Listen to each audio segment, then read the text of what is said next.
Hey everybody, welcome back. Kevin and Victoria here from Planted, and we got another episode of Puff Puff Planted coming to you. This is episode number 12, and today we're going to talk about kind of the 2022 year-end review in cannabis. Lots happened that's both affected, consumers and businesses this year. A lot of good, some bad, right? And we're just going to kind of go through with that. So again, Kevin and Victoria here, and we're going to get started with safe banking.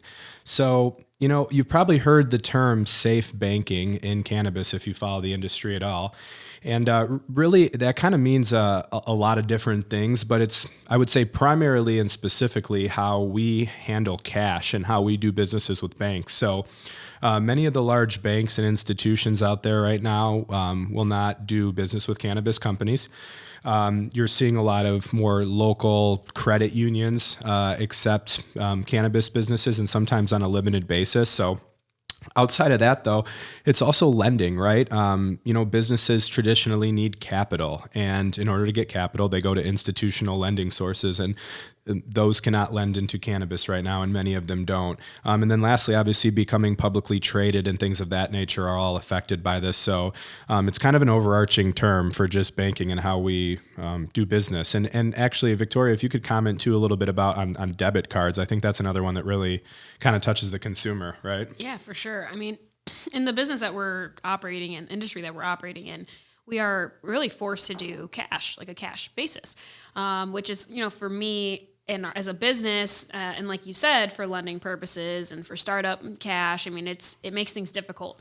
You're looking at most of these companies that come to market are like privately invested of their own cash, or someone they know, an angel investor, just someone willing to give up kind of their liquid cash assets that they have to help family, grassroots raising, everything. Like people just scraping up everything that they've got to put into their business. That's like the first thing that makes it really difficult. But also I think it lends to people putting their whole heart into what they do a lot of the time. And then secondly, you're making a retail business operate under cash, which is just very dangerous. Yes. When you're handling and dealing with as much cash as you are, I mean, there's like an increase in robberies in like Washington currently that you're seeing in retail centers just because they know that, what cash they've got on hand. We're getting lucky here. I mean, in the industry that we're having, like you said, debit readers and stuff are coming into play. However, knowing that banks are federally backed and this isn't a federally legalized, product, a lot of these banks or debit companies are forced to do things in like a rerouted manner, right? Like they're finding their workarounds. Yeah. That's what we're good at in this industry, is like finding our workarounds to things. So we're realizing that, the banks were realizing, or these companies were going, okay, we have to find a new way to do this. So what came into the market a little while ago was cashless ATMs. It was really the best way to describe it was you'd be able to swipe your debit card at the register, but it would actually be kind of rounded up to the nearest whole dollar, so that when that card was swiped, it was read as like an ATM charge, so that the bank or whoever didn't read it as like a cannabis charge from a retail company. Yeah, because you can use an ATM everywhere, right? You can use an ATM anywhere. They can't tell you what you can and can't pull your cash out for. So while most dispensaries, every dispensary has an ATM in their building, it comes with a fee like every ATM does, but a lot of people get reimbursed on their ATM charges, which is kind of nice. But we were seeing, it took us a little while to jump on the pony of like cashless ATMs. It's a really complicated process to explain to people because you have to round up and then give cash back. Yeah. So like if your total was $32, we'd round it to $35, charge your card, and give you $3 back. So that was like and that's all normal rules too. We're following. Yeah, we're following. It's right. It was totally compliant and regulated. It was just it's weird for the customer to understand that, because when they go to an ATM, they're pulling $40 and then they get their change back. $40. Yeah. So that was an interesting thing to explain to people how that process works. And then we're hit with, on the back end, lots of charges and processing fees and stuff that the consumers get passed on to from there. But something came into play where banks caught on. They said, we see what you're doing. We know you're doing ATM charges. We're not doing this anymore. So about a couple weeks ago, 2 or 3 weeks ago at this point, not just our stores, not just our retail locations, but every store that was pretty much running a cashless ATM got hit with, we had banks pull out. Like we had banks that we were doing all of our banking with, that providing, the funding, all that. They pulled out of the contract last minute when they realized like these are cannabis like charges, and they wanted nothing to do with it. So without that bank support there, obviously you can't run or transact any debit cards or anything like that. So we were forced to stop taking debit cards for like a week. And it felt like we were going back to the Stone Age. It was weird. You know, like you can go anywhere and buy liquor with your card, your credit card, your debit card. You can buy anything with your card. And now all you of a sudden, can gamble. That's you can fine, gamble. right? Yeah. No, whatever. But we were forced to like pull those, and we had a lot of customers that were really confused. Like, why don't you take debit? What's going on? Is it just your store? Is there something shady? And it's like, no, this was, you know, a totally compliant thing. The banks just were like, we're not doing this. We're catching on. Like, and again, catching on to nothing that was illegal on our end. Is it back yet though? So the new kind of, no, cashless ATMs are not coming back, and they won't. The whole rounding up and charging your debit card as an ATM fee will not come back. However, there's companies coming out with new like blockchain technologies so that they're like, it's basically like if you think like a crypto, how that's kind of like, how that's kind of traded in You're the back buying end. some sort of a token or something of that sort in an account and using that for the purchase, and it's like, right? it's a little bit like that, but it processes just like an ACH payment. Okay. So it's like the company itself is doing the transfer or the whatever. I don't do crypto, so you know, don't make me feel stupid on that one. Yeah. But explain the process in explain the detail, process. steps 1 through 10. It's new. It's a new technology, so even I'm new to it, but it's compliant. There's nothing totally illegal about it at all or anything. So we're processing not only debit cards but credit cards. So our stores take credit cards too. So you can earn rewards on your credit cards while buying your weed, which is kind of cool. rewards. You know, and again, we find our workarounds in this industry. So who knows how long this will last or how long it'll take for anyone to decide like this isn't something they want to be a part of. But you know, the whole thing with the Safe Banking Act is providing just an easy access to not even just for on our end, on retailers or wholesalers setting up the business, but for consumers to have easier access to their money and their credit lines. Absolutely. And being able to purchase product on their cards and stuff. Yeah. Because a lot of people, they don't realize too, use like Chime or Venmo cards or Cash App cards, and those aren't like ATM compatible and not always like card reader friendly. So it's like, and we can't use them because of their terms. yeah. So it's one of those things where, if the Safe Banking Act passes, you know, there's been a lot of stuff going on. Obviously, it's been shot down quite a few times. There's a lot that needs to be worked out with it, but our industry is going to always find a workaround. We're always going to make it work. But at the end of the day, like it's called the Safe Banking Act, in my opinion, for a reason, to make it safer to do business in the cannabis industry. And it's not gone, right? It's it's slowed down. So just to be clear, it's slowed down. Yeah, but it just, you know, there's a lot of people, a couple weeks ago, the bill just didn't get passed through. And there's going to be some, you know, amendments made to it, and people are going to try to see how we're going to be able to, maybe we can get in for the year, maybe not, probably not. You know, it's not going to pass this year at all. But at the end of the day, it's bringing awareness to the fact that like this is something that's important. Like the fact that there was even an act put in place, like someone trying to get this passed and saying like, we're talking about like, this is dangerous. Like this isn't a safe way to do business. Like imagine if every store operated on a cash only basis, like no Walmarts or Myers or Kroger's could use debit cards or credit cards. Like you're putting it in kind of an archaic, it's like in an archaic world. So in a world where we're so digital, we don't carry cash. I don't even carry cash anymore. When I was a server, a waitress, that's all I had was cash. But now it's like when people aren't using cash like that, it makes it such an inconvenience to come into the store. And I'll say that like I've noticed that the ATM could be a $2 less fee than the debit reader, and people will still choose to use the debit reader. Interesting. Instead of walking over to the wall and pulling cash out. Exactly. It's a convenience thing. Easy, yeah. So people love that convenience factor. So for me, like it's just interesting to see that the, you know, government or that there hasn't been anything that's come around about this. But we're using something now. So we've got debit credit readers at our stores, this $5 fee. But it's just we got to do it. We got to be able to do that. Yeah. But at the end of the day, you know, good old cash is always gonna. Cash is king. You know, actually, funny story before we go on to the pricing, too. If you haven't watched, there's this show, I think it's History 101 on Netflix, and they have like all these individual segments about different things like MP3s and stuff like that. They have one on credit cards. It's amazing. If you actually look at the innovation that went behind like how we got to a credit card randomly, the way it actually came about, when this guy figured out how to put it on a magnetic strip, and he was like tying it around this old, I forgot, it was like Diners Club card, or I believe, yeah. And he came home and he was trying to talk to his wife. He's like, how do you think I can get this to adhere? And she's like, I don't know. She was ironing. And she puts the iron down and irons the thing on, and he pulls it up, and it like the strip like stuck to it. Ran into work the next day, and forever since, that's exactly how credit cards are made to this day. It's cool. Like a 23-minute documentary and explains it, and it's phenomenal. To think that we can't access our cash on our cards in a cannabis space, like a retail space. We're allowed to pop these stores up, sell these products, but we're limited on how we're able to actually purchase them. It's just kind of beyond me. And like you said, companies like Cash App and Venmo and, those things would be easy workarounds for us, right? They don't allow use with cannabis companies. So it's like... And they will soon, I'm sure. Yeah. I mean, when they realize the money that they're missing, it'll be there, but... What do you think about, tell us about cannabis pricing, right? We all know what happened in Michigan, or maybe we don't, but tell us a little bit about that. What happened last year? Yeah, Kinda so crazy. you saw a massive drop in pricing throughout the year. I mean, pricing has been pretty volatile since we went recreational in the state of Michigan. And that's what I tell people all the time. Like, we don't have... Like, our market hasn't leveled out. We're figuring things out, the number of growers, the influx of growers and processors and Limited license versus wide open. Exactly. In the state of Michigan too, like, it's just every year that we've been rec for the last 4 years now. Yeah.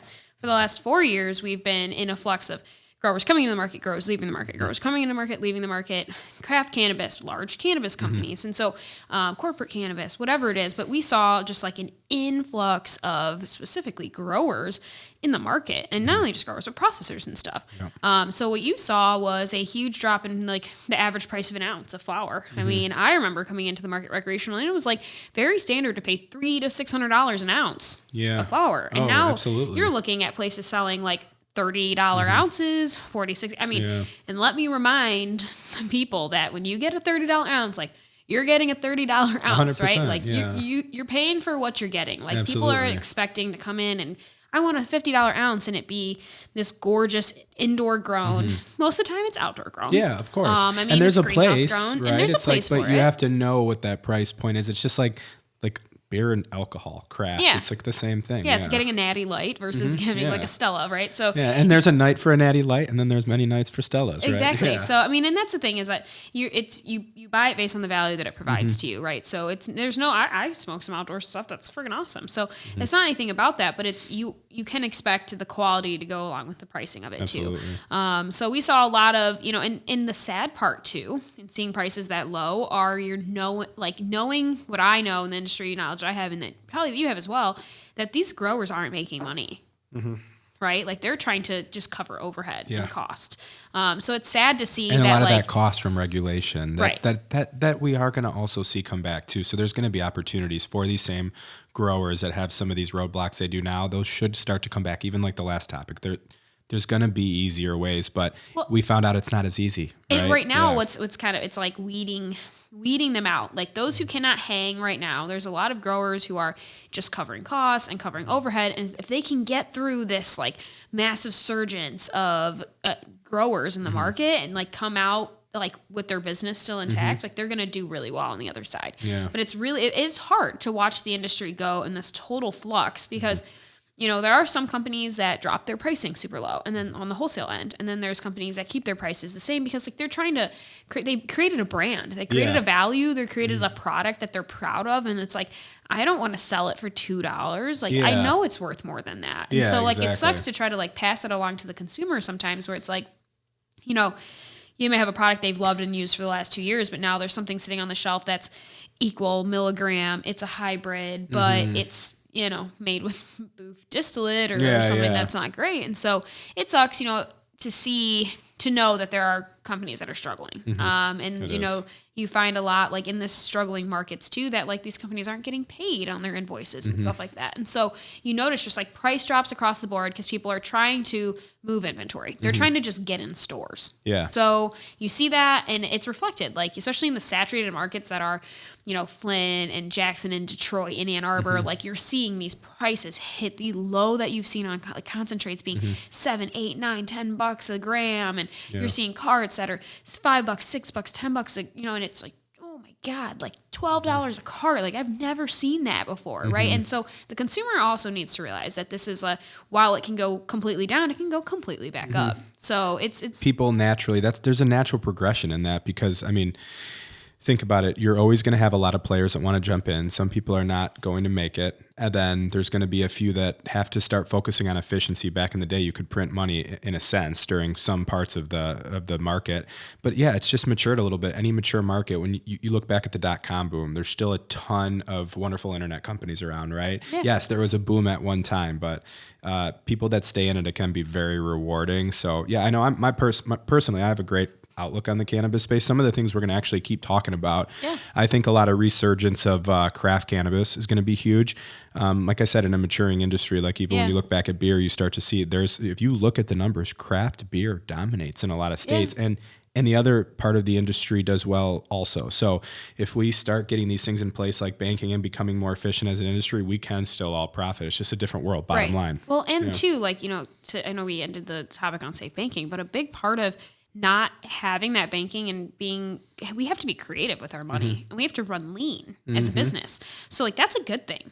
And you might realize that like when safe banking comes in, people can just keep taking loans out from banks and banks and banks. Like they're not going to be as diligent with their money because it's, you know what I mean? It's not as precious. It's more like readily available to them. So I think that's just the thing that we're seeing right now. So people are curious, why are the prices so low? What's going on? And this is the thing. Growers, there was more product in the market than there were retailers to sell it. Not enough shelf space. You're looking at a lot of shelf space, a lot of product. In Michigan, you have Croptober, so everyone cuts their outdoor crops down in Michigan in October, and so you see the prices will drop even lower. And I was like, could it go any lower? And it did, So it's people turn a lot of their outdoor crop into distillate, which turns into carts, which turns into gummies. So you got not only an influx of flower coming from all these new grows that have popped up, but an influx of edibles and influx of carts and all these different brands you've never heard of, and they're super cheap. Should I try it? Should I not? Yeah. So that's just something I like to just like let everybody know is that you'll see the trends go up, go down, go up, go down. It's just literally based on the number of growers, processors in the market, what's, who's playing, who's not playing in the game. So it's something it's hard for the consumer to understand because they know that like the price of gas will fluctuate or a gallon of milk, but like it's within like $1, right? A gallon of milk or something like that. And now it's like, well, how does my ounce go from $400 to $50? Like, how do I wrap my head around that and think you're not like pulling my leg? Or when you were charging me $400, you were pulling my leg. And it's like, no, when I was charging you $400, like that's what we paid. We paid 5x more. On the wholesale side. So it is just the whole thing of, demand increases pricing but you know what versa. Too about that too, even not that that's an argument, but the one thing that people have to understand too, even for the growers, when they say like, oh, well, you could back then you could charge me this. Even the fact that we were getting 5 times, 10 times X charged.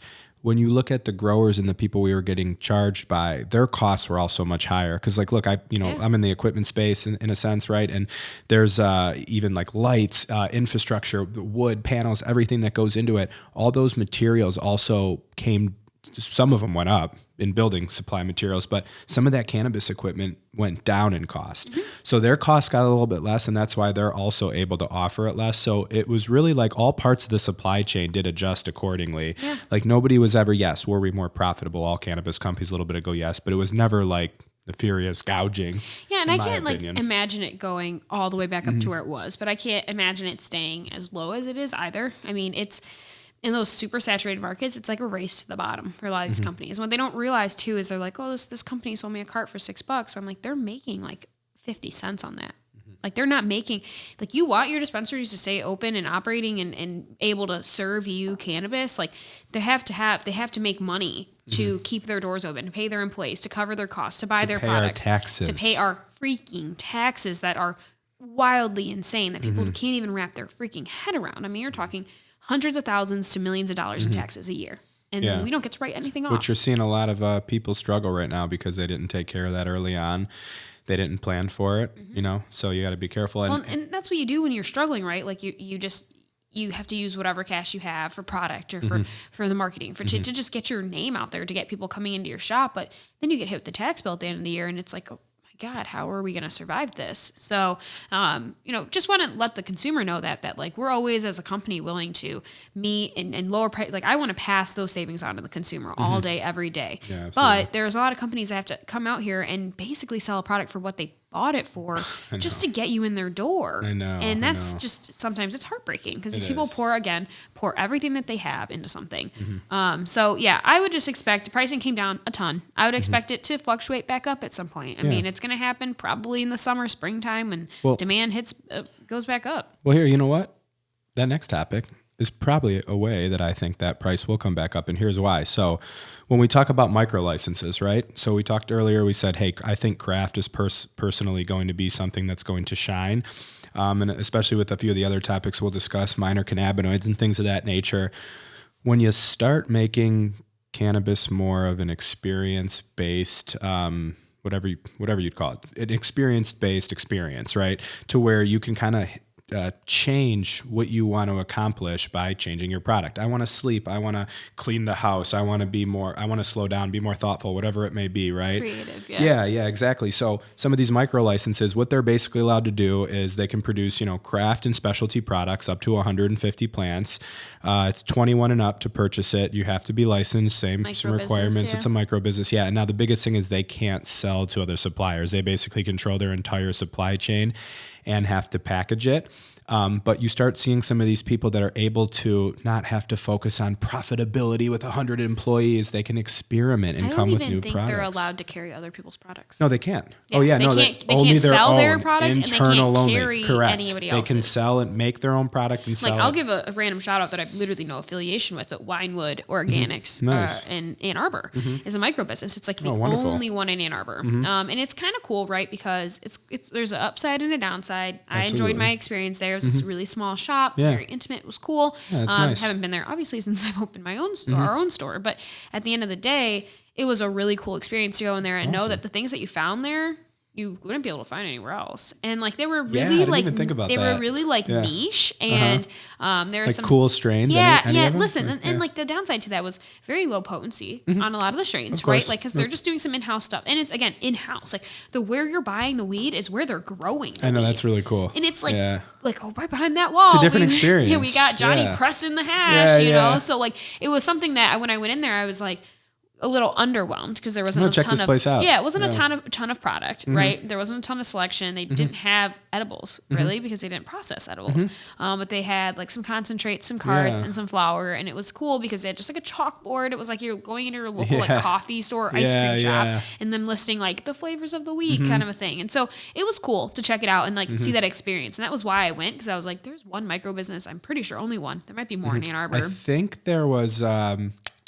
I think up north they just had another one maybe go. I can't think for the life of me. Yeah, just in Ann Arbor. Am I crazy? I thought it maybe. Yeah. I have no idea because I just did some research and found this one was in Ann Arbor, and I went and I was like, this is kind of cool. They're crafting, they're proud of their stuff, right? They're opening a storefront on just their little stuff, and it's just wild to think that they won't be able to sell any surplus or anything like that. But their grow so small, they don't really have a surplus to sell to people. You know what I actually just thought of though? It's almost like micro licenses. This is just me, assumption, opinion, but it's almost like Caregiver 2.0. Because look, when we talk about with caregivers, nothing's really major change this year. I believe that was a year ago that a lot of different change happened there. But, still a great concept making medicine for individuals. But I feel like the micro business maybe takes that the next step. I could see caregivers that provide to a handful of patients, having a micro license be an obvious next step, because look, it takes a lot of capital, and maybe hopefully they do have it. If they don't, that's a logical next step to grow into what we call this licensed market, right? Well, and still have those roots. That it's recreational only too, for how niche it is. It's micro businesses 21 and up,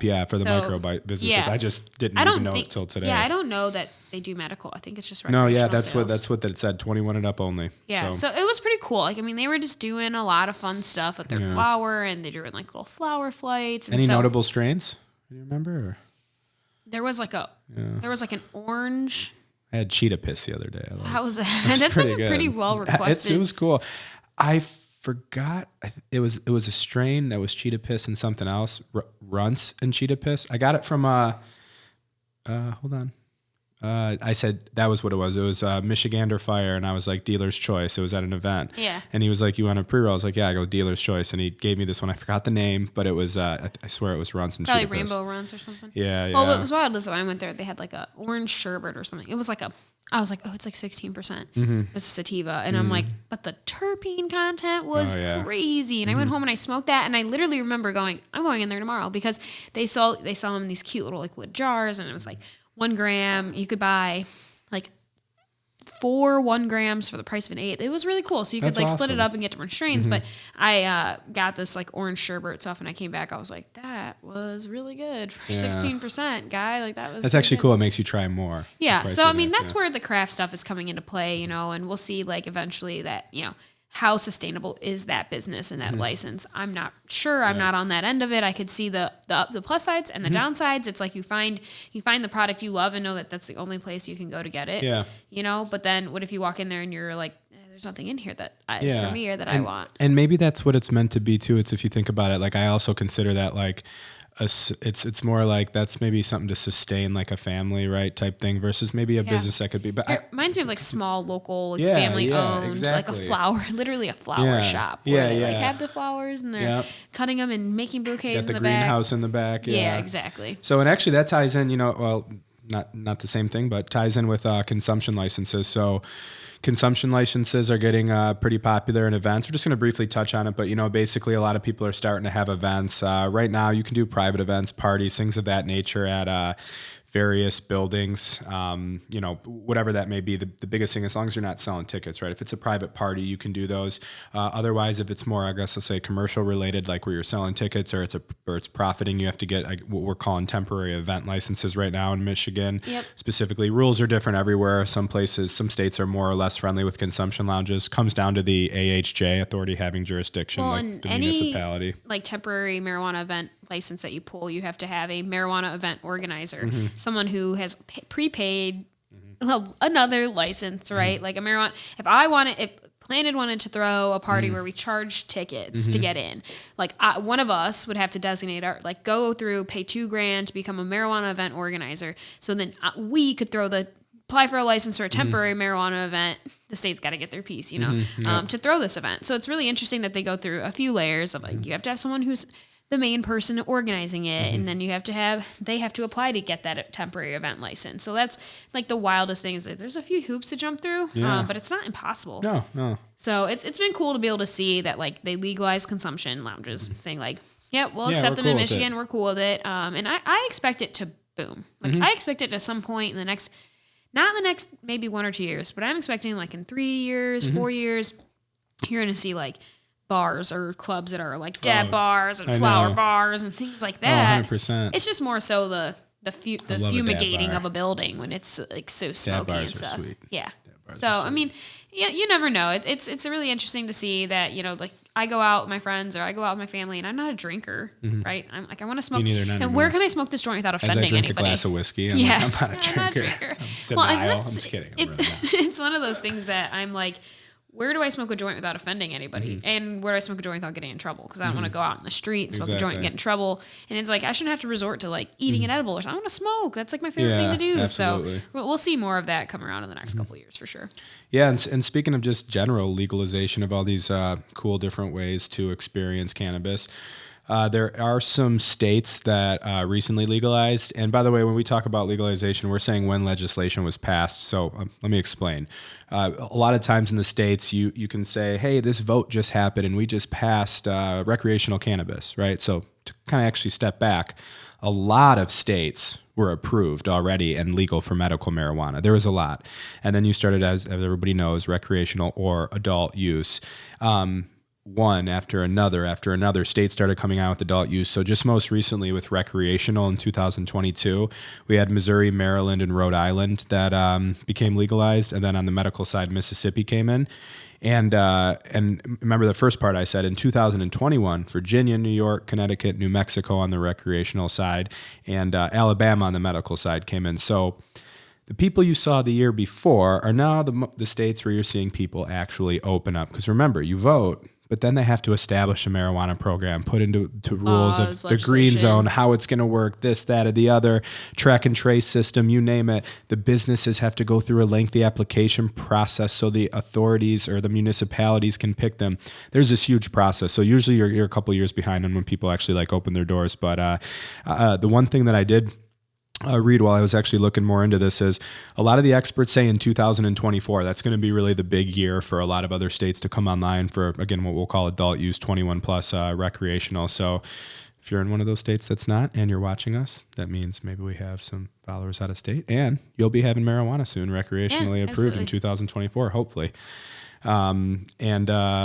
With that too, actually, Victoria, the sales numbers. So we were looking at this earlier. We're reading these because we looked these up, but it's crazy. So we found in September, We hit $212 million in Michigan in sales in just September. That's insane. 1 month. Yeah. I looked at that. I didn't even realize that number. I was like, wait a second. I had to double reference check it. Yeah, it's wild the numbers that you reach in a year. If you think about that being 1 month, like just being very fortunate for us to run shops that we see lots of faces every day. I mean, it's insane to think that we're a chunk of that we're a portion of that, but I know, it's awesome. It's wild to think $212 million, like, when in 1 month. When you discuss sales of this industry with people in other industries or other retail businesses, they're like, you did what? I know. There's how much money? Because like to them, a good day is a couple $1,000. Yeah, exactly. So like, and it's like not taking away from any of that, but it's at the end of the day, when you talk business with other people in other industries and retail, they're like, are you joking? I'm like, no. It's like unheard of. And then this was my first, I was in hospitality and like restaurants and stuff before this, right? Which if anyone knows and you're in food, it's just not very profitable. Food is not very profitable. Like liquor, beer, wine, that's where their bread and butter is in the industry. But like food is just not very profitable at all. The cost of food is very high and all what people are willing to pay for it is very low. So it's one of those things that I came from that industry and then into this one is my first retail like benchmark of like actual retail, right? Like it's not clothing or whatever. It's just not food. And so cool ass retail. So when I came into this market, I remember like seeing sales and like watching the industry and I'm like, what is happening? Like this in Michigan alone, people have $212 million to spend on weed. I know. And you know what's crazy? You know about that number too? Check this out. So that was for the third time that year it hit a record. That was $212 million. Actually, November, just recently, the last one that's reported so far, obviously, because we're still in December. That one was record-breaking too. So that was split up between, hold on a sec, $195 million in adult use and about $16 million in medical, just to give you an idea. And the cool thing about this was, so this was as of March of 2022, which would be meaning this is based off 2021. Much less than the numbers we just talked about. But still, in March of this year, $42.2 million got distributed amongst 163 municipalities in Michigan, which averaged to about $56,000 to $57,000 per store in that municipality, and tax revenue distributed back to them that they put into their community, schools, roads, all the things that make up a community. Like that's awesome. Yeah, it's pretty wild the amount of money that comes back to it. And two, just like want to reverse back onto the differentiating amounts of money between med and adult use sales.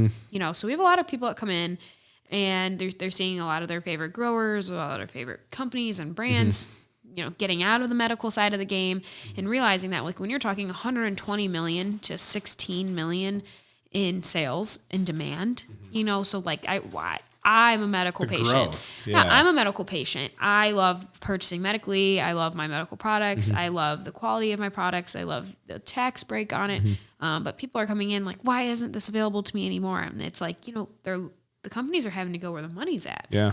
So you're seeing a lot of companies jump ship on the med licenses and switch to rec because while they're probably going to lose some loyal customers they've had for a few years, they're going to gain a ton more in rec sales. So it's just a little bit of an explanation of why when people are like, what's happening to all the med selection? It's like, this is happening. We don't have enough people doing med sales. We don't have enough people. There's just more recreational demand than anything else. And so, but they still have their niche options too. They might not be as many, but there still is a lot of options. I love med and I push it and I'm a big supporter. I was a med is what started this whole thing.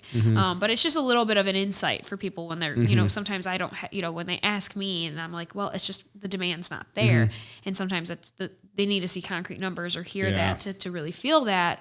But it's insane the amount of money that we're doing in cannabis space. And I bet you will hit a record breaking number for December too. I guarantee we will. Yeah. It's the holidays. I mean, come on. I literally get everybody I know weed every year. Well, and if they could bet on one thing, they should be like, thinking throughout all the things they could bet on and be like, Kevin's going to get me weed for Christmas. They'd win every time. Well, not only that, like we're gift giving. We're the week after Christmas, everyone's spending their Christmas money on weed. And then it's like, everyone's got to be trapped with their families in their houses. So they're going to get some weed before that. I know. I saw a meme the other day about that. It was somebody wrote this. They're like, I'm so smart at the holidays. They said right after dinner, I always just get high and I go and do the dishes for two reasons. One, because I'm high and I'm doing the dishes that nobody likes, nobody will talk to you. So you get your alone time. I was laughing. It is so funny. It's true. You got to find your ways to do it. But, the cousin walks are what I live for, with smoking the weed. Like going out with your cousins on a walk, coming back red-eyed. Like your parents just somehow never knew growing up. And now you come back, you don't even care. You smell like it. They're like, those stoners just went out for a walk. It makes me remind me of my bottom window down by when I lived with my mom when I was young. Go down the stairs, and we were joking about it recently at the holidays, walking up and down the stairs. I was walking by the room. I was like, Mom, you know how many times I snuck out of that window? Just got like high with my friends, like in high school. Like I couldn't even count on like 1,000 hands and toes. That was how hands and toes. That's literally how fingers and toes. Whatever. Fingers and toes. My friend was, she lived on the second floor of her house, and we lived together for a few years. But she had like a window that you could open and walk out onto the roof. Yeah. Right. So like we would just open the window, climb out onto the roof, and sit on the roof and smoke joints like all the time. And then like you would hear her mom or dad call, and we'd just be like super silent, push up against the house, like don't let them know we're up here. But luckily you didn't burn the roof down. Yeah, no, we didn't burn no roof down. We didn't put it out. But no, it was. Those are just the nostalgic moments for the holidays too. But I think, a lot of people are leaning towards cannabis than alcohol and stuff like that around the holidays too. So that's, absolutely. There's been and a really big more. Growth in that. Not feel as bad. 'Cause you're like, I didn't drink 100 beers. Yeah. You're like, that. And like you go on the cousin walk, come back and you're ready for friggin' thirds or something. So you're getting like another plate. They're like, oh, they're hungry again. I still got ham. I've been eating every day. I love that. I'm done with ham now. So growth and what's funny? I was going to say, speaking of ham, and then talk about growth and concentrates. But I stopped myself. A lot of sense. I know. I stopped myself. I was like, this makes no sense. What am I saying? Rewind. Actually, keep that in. Don't even concentrates cut it. Are as good as Christmas ham. Yeah. Speaking of ham, there's a lot of growth in concentrates.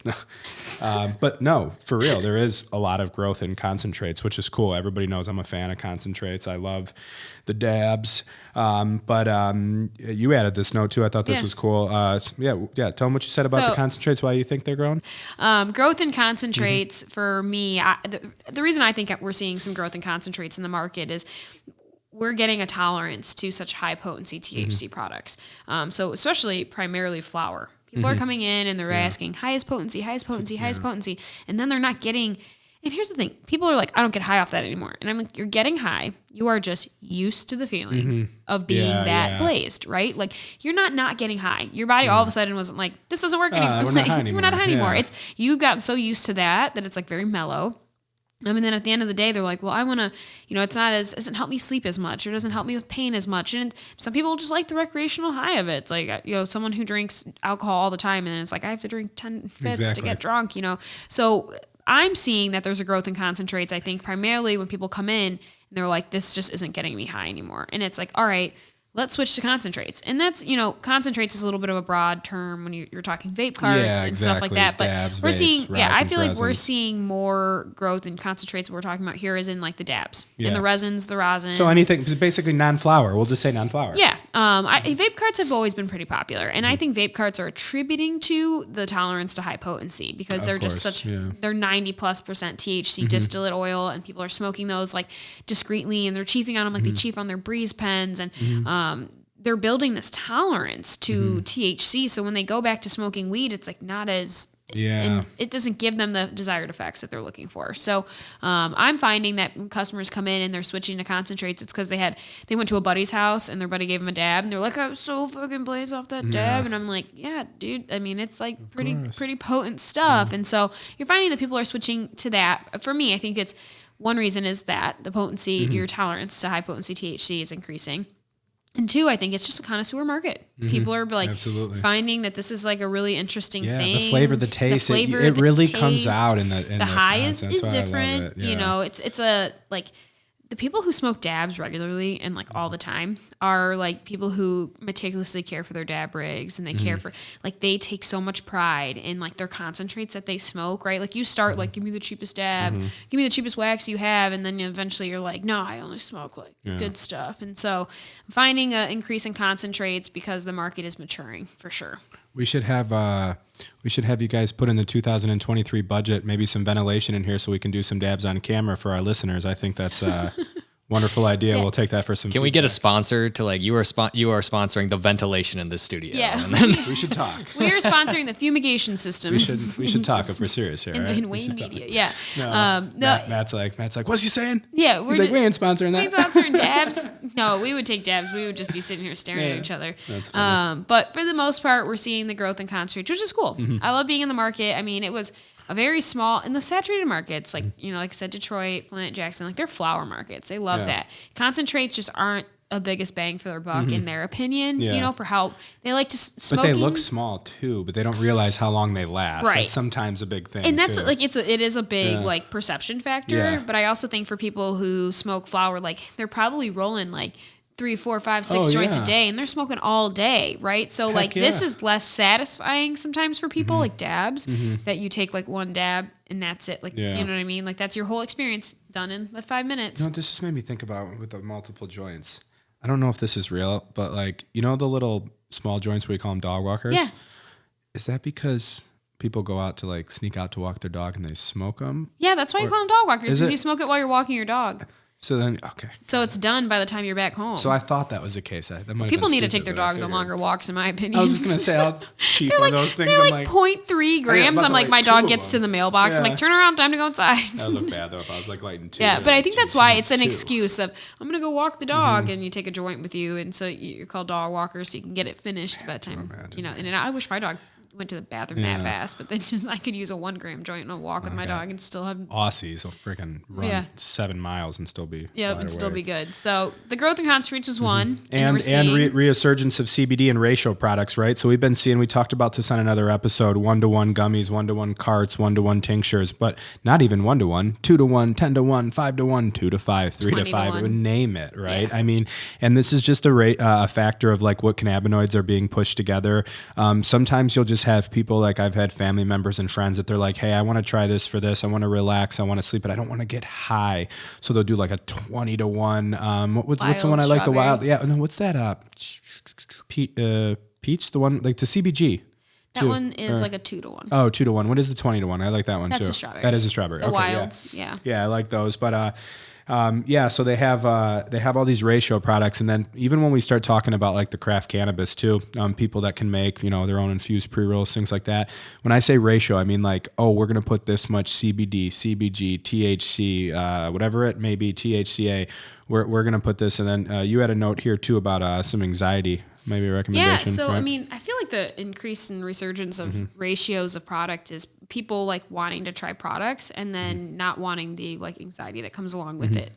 So people like before would look at anything with CBD and they're like, no, I don't want it.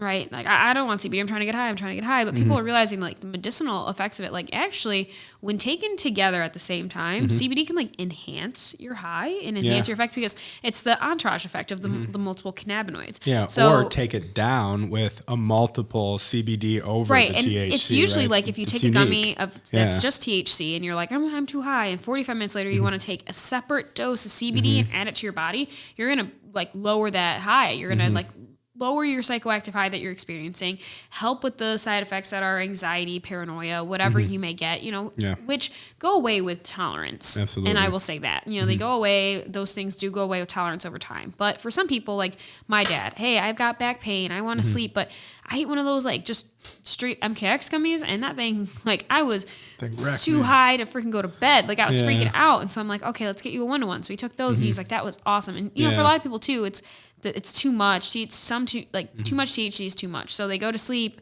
trying to eat a THC edible just to sleep, and then they wake up still feeling like high, like groggy a little bit, because sometimes it's got longer lasting effects for some people. So that CBD help tapers that like grogginess, in my opinion. So when I have people come in, and what I love 1-to-1 products is I'm transitioning them from no edibles to edibles. So if they come in and they're like, I've never had an edible before, I'm a little bit worried, but I want to take it. All right, I want you to take at least a 1-to-1 product. Yeah. Like I want you to have a product that has CBD to help give you a little bit more mellow of an experience. Yeah. Try it, Take maybe the anxiety aspect of it. That's the one that hits everybody. Take that down a bit. Yeah. And so and like I said, our market's maturing. It's my favorite freaking part about what's happening in the market is it's maturing and people are looking at cannabis as not just a recreational use product. Like it's, of course we've had the med program forever, but that was also people using just THC for their ailments. But people are realizing like, And it's they're very skeptical. Once they try it, they're like, you were right. Like the CBD 1-to-1 product worked better, or the 2-to-1. And we see the ratios, double THC to 1 part CBD. So 20 milligrams of THC to 10 milligrams of CBD. Yeah. The 1-to-1 is usually a 10 milligram to a 10 milligram. That has to be so the CBD actually takes anxiety versus over. Because I think we talked about this before, but I believe, and I forgot the number, it'll come to me, but I believe it was over 4-to-1 ratio of CBD. That's when you'll start actually like negating effects of THC, which in some cases may be on purpose, a good thing for somebody because they're trying to take it to maybe take a high Some people down. just like, and that's the other thing too, is like those 20-to-1s that are 1 milligram of THC to 20 milligrams of CBD are, for me, recommended to someone who's trying to use it medicinally. Yeah. I don't want to get high. I'm like, two okay, people 20 I know to 1, I'm because you know getting what? that, I want you to have 1 milligram of THC because it is medicinally beneficial for you, but it's not enough when you put it up against that 20 milligrams of CBD to get you high or blazed, right? Like you might feel something. I'm never going to say you won't because some people are very sensitive. Oh, of course. Yeah. But at the end of the day, like seeing these ratioed products and how popular they are, not only just like it's a lot of the older crowd and the older market, people who again are trying to treat ailments, and it's great for inflammation and all of those things. But the main part about the whole cannabis aspect is when you put cannabinoids and flavonoids and terpenes and lipids and all this stuff back together, like they just produce a way more well-rounded like effects and a high. And that's what I meant with the experience-based cannabis. I fumbled it earlier, but they really are saying like a lot of the research, which we're going to tell you something cool in a minute that I think is one of the most important things from last year that happened. But one of these specific things is going to allow for a lot more identifying what those very niche specific uses for cannabis can be. So, you know what, let's get into some trends. Let's talk about some of the trends. I said in Michigan and what people are consuming, but this may be for other places as well, because I know I deal in a lot of different markets nationally and internationally, and some of these things do hold true. We just so happen to be talking about Michigan, but so tell us about the first one. You this was the first one when I asked you this question. You came to your mind. You're like instantly. You talked about live resin and hash. Like, so tell us about that. Yeah, what products are trending in the market. So you're seeing the more why you think too. Yeah. The more mature markets coming around to products that are like, when we're talking vape carts specifically, you're going like the standard vape cart in the market that people are used to purchasing is a distillate cart. We've talked about this in a lot of episodes. They cook off everything else in the plant that makes it awesome. And even though THC is a good part of the plant, right? We love that part of the plant. They cook off everything, all the terpenes, the flavonoids, all of it. They just get rid of all of it, and they leave you with this high potency THC oil that doesn't have effects, right? That doesn't have effects isn't the right word to say, but it has psychoactivity effects, but it doesn't have pause on that too, really quick for what she just said. That's important. When she says cook it off, what happens? We pull a deep vacuum on these machines and we try to lower the boiling point to capture these cannabinoids. The ones she's talking about, the goodies that go away, they're called the volatiles or the minors. They have such a low boiling point, and sometimes even atmosphere, they can, right? That's why they go away. So what that's exactly accurate. Yeah. It gets rid of all of them. And now you're still left with the THC. Again, like I said, the THC we love, right? Yeah. But it's taking away some of the fun parts of the plant. That why I love unique flower. parts. Like I just said, it's taking away the entraige effect of the plant. The expression of that gene, the genetic. It's you're taking away what sets that strain apart from another strain. That's it. Because all of them can contain THC, but they all contain different terpenes and flavonoids, and all their content of all that's different. So you're left with this THC oil, right? That then these companies are coming back in, and most companies are adding back botanical terpenes. We've talked about this before, but they're adding from fruit or from flowers. Which aren't bad for you in any way. No, but I personally, me who has a lot of seasonal allergies, those things make me sneeze. Exactly, yeah. But it's not bad for you, right? It's what we use in a lot of our, a lot of them are FDA, a lot of it's what we find in our current foods and our things that we, perfumes and our whatever, right, that we're using, that we're in the market already. And so you have that distillate oil that everyone's traditionally used to. And so when they flip their cart over, they come in, they're like, I just want the highest, again, you hear this a lot, I just want the highest potency. So you're looking at anywhere from 75 on the low end to 98% on like the high end. And so people are coming in looking for that. And you have some companies that do add back cannabis terpenes. It's more costly a lot of times, like it's usually not like in-house derived cannabis terpenes, it's outsourced cannabis terpenes. So it's not like strain specific to them a lot of the time. And then you'll know when it's strain specific, people will advertise it. Yeah. And these companies are trying their absolute best, not dogging on anyone, but they're trying their absolute best to mimic the effects of a strain that like they say it's Blue Dream. They went back and looked Yes. at the terpenes of the standard Blue Dream, strain, and are trying to add those terpenes back, whether it's linalool or myrcene, and they're trying those, but it's never the same. And We don't know. That's the crazy thing, is it's never the same. This next topic, when we get to it, we might start to identify why that could be the same. It's because our equipment right now, and even the standards we have, we can't even read if it was different on that level yet. right. And not only that, it's if you grow Blue Dream in 17 different places in the world, like the terpene content and all of that's different. Yeah. It's different, right? Even though it may still be the same strain, like that's just the uniqueness of the plant. But we're seeing people move from those distillate carts, which are the cheapest option in the market, to a live resin or a hash rosin pod or cart, right? And so these, when they first came in the market, were all half grams. Because of their viscosity, their thickness. By the time it burns through, it's got this burnt kind of taste to it. If it was more than a half gram, it would be burnt. That's where the devices come into play. So that's where the devices are really important. But for me, I'm noticing that that's an uptrend. People are going, okay, I'm willing to spend a few extra bucks. And it's also the market pricing on those products are coming down. But I'm willing to spend a few extra dollars on a live resin cart, a half gram live resin. They're now coming out with full gram live resins, and things like, and disposables. So they don't just screw on to your standard 510. You can just buy one that's battery and throw it away when it's done. And then a step up from even there is when we had Rosin Ryan on with us. We talked a lot about hash rosin in pods. So they're putting this concentrate into like a disposable pod, or I really don't see them in screw-ons, but they're disposable pods. But everybody, what's funny about pause on that? Everybody's chasing the pen. We have a saying at work. Regardless, when you talk about the different constituents that go into a pen, that's what matters.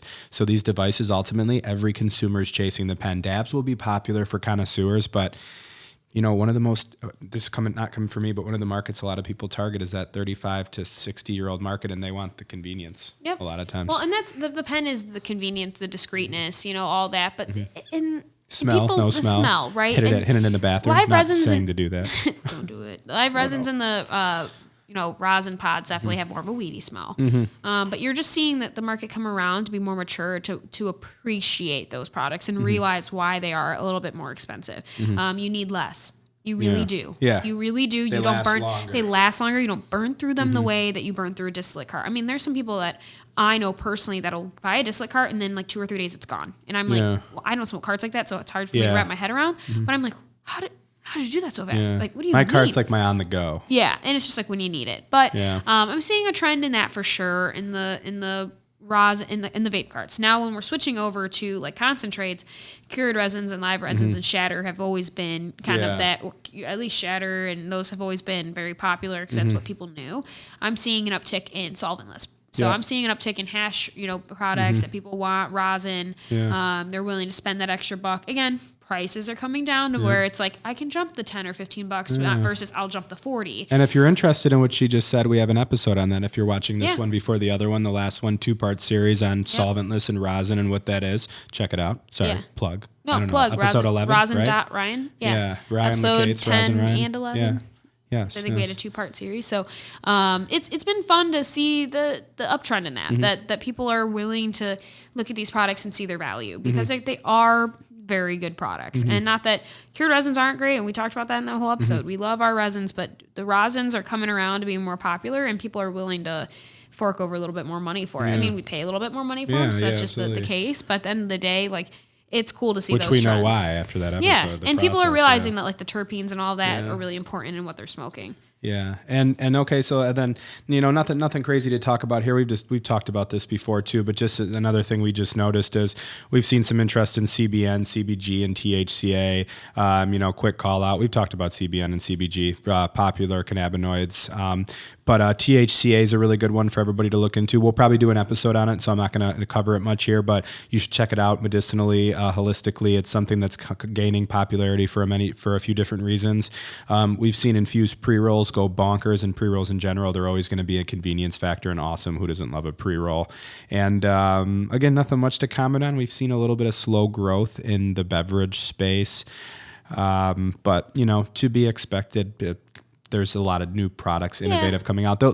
I think we'll see some more growth with them, just not as much as expected. I think it's slow growth because they put a lot of SOPs, like strict SOPs down on these companies and saying, you need to have someone from Colorado or California as a mature market that worked there for 3 years to come make your drink here. And it's, what? That is a lot to ask for someone to like move their whole life over. But at the end of the day, the shelf stability of them is the expirations on them are shorter. They take up space. They take up a lot of space in the store. Unless they're the powders, like some of the other random people. I think the biggest thing too is they haven't, our consumer market is so used to the 100 milligram dose, right? In a standard edible package. Yes. So they're making these drinks 100 milligrams, not realizing that people only eat one gummy at a time, right? So they eat 10 milligrams. They don't want a 100 milligram drink that if they open it might go bad by the next time they want to drink it. So for me, I'm realizing that the consumers are like, oh dude, I wish these were like 5 or 10 milligrams in the whole bottle so I could enjoy the whole drink. Yeah. And that's what I think is the part that's missing. Yeah, and they have a few options like that. And also, I guess there's the other side, and this is why it's not for everybody, and some ones are different, is because somebody like a higher tolerance like me, or I don't know what yours is with edibles, but with me, it's like, I would actually be the one that says, man, I'd rather have the 100, right? So it's Yeah, I think having the options in the market would be cool, right? Like, we sell tonic water. I don't do There's a beverages plug. in general. Yeah, it is. I like Crystal Lights. I think it'd be cool if they were able to hit like the bars and stuff. When you go out with your friends, instead of having to have a drink of alcohol, you could have a drink of like, but again, being able to pace yourself and have a 5 milligram, have a 10 milligram drink, but have 2 or 3, juices or whatever it is. I mean, for some people the sugar is an issue, but I just think that the variety and dosaging would be nice for people to choose, like, because a lot of our customers feel like they're taking a shot. And they're like, I don't want to take a shot. I want to enjoy a drink. And so in Colorado, they've got the Keef Colas and things like that that are 5 milligrams or 2.5 milligrams. And some of them taste pretty good. Some of them are getting better too. Yeah, too. It's fun. We're working through it, but it's cool to see them in our market. That nonetheless. And to finish up here too, there was a couple of things. We'll just again briefly touch on this. We could talk for forever about it, but federal legalization, right? This federal legalization slowed a little bit last year, which I don't necessarily think is a bad thing, but we'll talk about that another time. But specifically, the 2022 Marijuana Opportunity Reinvestment Expungement Act, or MORE, and the Cannabis Administration and Opportunity Act both made progress, but will not make it to the president's desk. So what do those mean? Without getting into detail, they're kind of two parts, right? Number one, it's from a whole, it's basically saying, hey, we want to recognize the state level legalization and expunge certain cannabis offenses. The other piece of it is the reinvestment into those people. So we see social equity licenses, things like that. Basically people that had their lives, seriously hindered because of a marijuana conviction, trying to give back to them and help them, at least give them an even playing field to compete in some of these licenses. And it was cool because in addition to that, I forgot what month it was in exactly, but actually in October. So President Biden, he did basically take all federal convictions for what we call simple. You can look this up, what the details are, but simple marijuana possession. He basically allowed those to be expunged. But my one that I mentioned earlier to finish up with, and the most important to me, and I'll say how far behind we are in cannabis research. It's unfortunate, but all these things we talk about, they're just coming out. That's why we have so much content. He signed what's called the Medical Marijuana and Cannabidiol Research Expansion Act. Specifically what this does is it allows for schools and private companies to apply for a DEA license to basically grow and cultivate their own cannabis and use it for research purposes. So I do think that's a major movement. I think a lot of people are going to start discovering a lot more uses, and make the industry just continue to mature. Yeah, any progress is good progress, especially on the federal level. So any recognition that this isn't a class 1 scheduled drug is progress for us. So any baby steps, any type of decriminalization and things like that are, I would love to see federal legalization, right, with restrictions in place, but I would love to see federal decriminalization, right, overall. Absolutely. Because I think that that's just the point that it should be at right now.